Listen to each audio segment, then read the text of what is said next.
In this lecture, we're going to try and summarize on different ways we have to pass parameters to a function.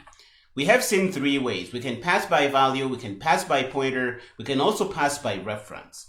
Let's start by looking at passing by value. The syntax to pass by value is really simple. You just pass the variable as is. This is the syntax we have here for the function declaration, the same syntax we have here for the function definition. And when you call the function, you use a syntax like this. You don't have to do any change to the variable. You just pass it as is. But the problem with this is that what we have inside the body of the function, the edge variable here, is a copy. And the change we do here is not going to be reflected in the original variable that we have in our main function scope.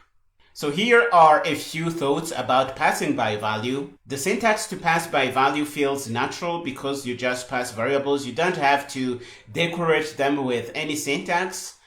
If the parameters are small types like int and double, this is really not a big deal because copying those small types is not going to waste a lot of memory. But when you use large types like user-defined types, this is going to be a big deal because you're going to be copying really large things. Imagine copying a string which is going to contain 1,000 characters. That's going to be disastrous and you're going to be wasting a lot of memory. This is not recommended for relatively large types. If you are passing them to functions as parameters, that's going to be wasting a lot of memory. And this is going to make copies. This is the reason we hate them. It can waste memory if you are just passing a large type as a function parameter. So passing by value should really be reserved for smaller types, or you can even avoid this completely if you can in your application, because this is going to waste a lot of memory. We have also seen that we can pass by reference. The syntax to pass by reference is really simple. You just say int reference like we do here in the declaration. You do the same in the definition. When you call the function, you don't have to do anything. You pass the variable as is. And in the body, you don't have to do any decoration on your variable. You can use it as is. For example, here we are just incrementing the age. And the change we do here is going to be reflected in the original variable because we are going through a reference here. And if we need to use this variable, we can use it right away and we don't have to do any ugly dereferencing. Passing by reference is something you should prefer if you need to avoid copies or if you are passing relatively large types as function parameters. Again, here are a few thoughts about passing by reference. Passing by reference doesn't make copies, so this is a good thing. Changes to the parameters are going to be reflected in the original variable outside the scope of the function. This is going to save on memory because it's not going to make copies, and it is recommended for passing relatively large types, mostly user-defined. And one negative thing about passing by reference is that the syntax feels less natural because you have to do things like const inst reference. The reference thing is going to feel less natural, but this is widely accepted in the C++ developer community, and you're going to be used to it if you use it a couple of times.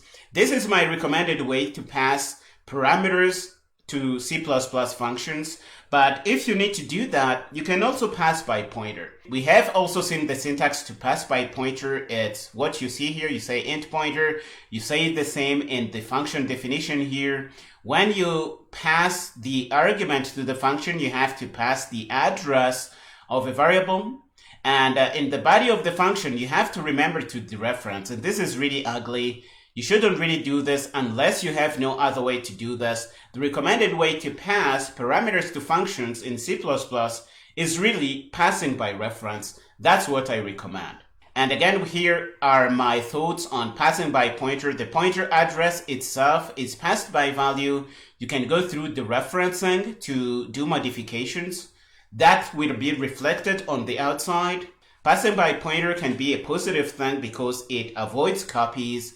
But the syntax is very ugly because we have to use pointer parameters, we have to pass the address on function call, and we have to use the dereference operator whenever we need to apply any modifications to the value at pointed to address.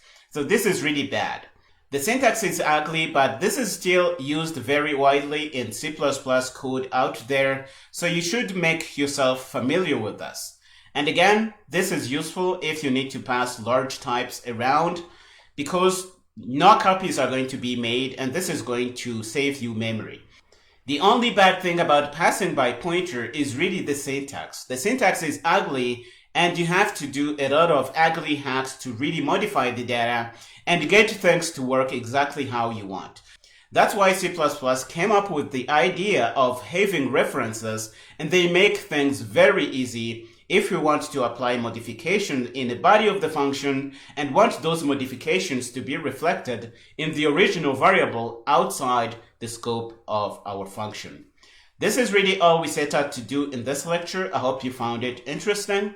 We are going to stop here in this lecture. In the next one, we're going to see how we can pass arrays as function parameters. And that can be really cool. Go ahead and finish up here and meet me there.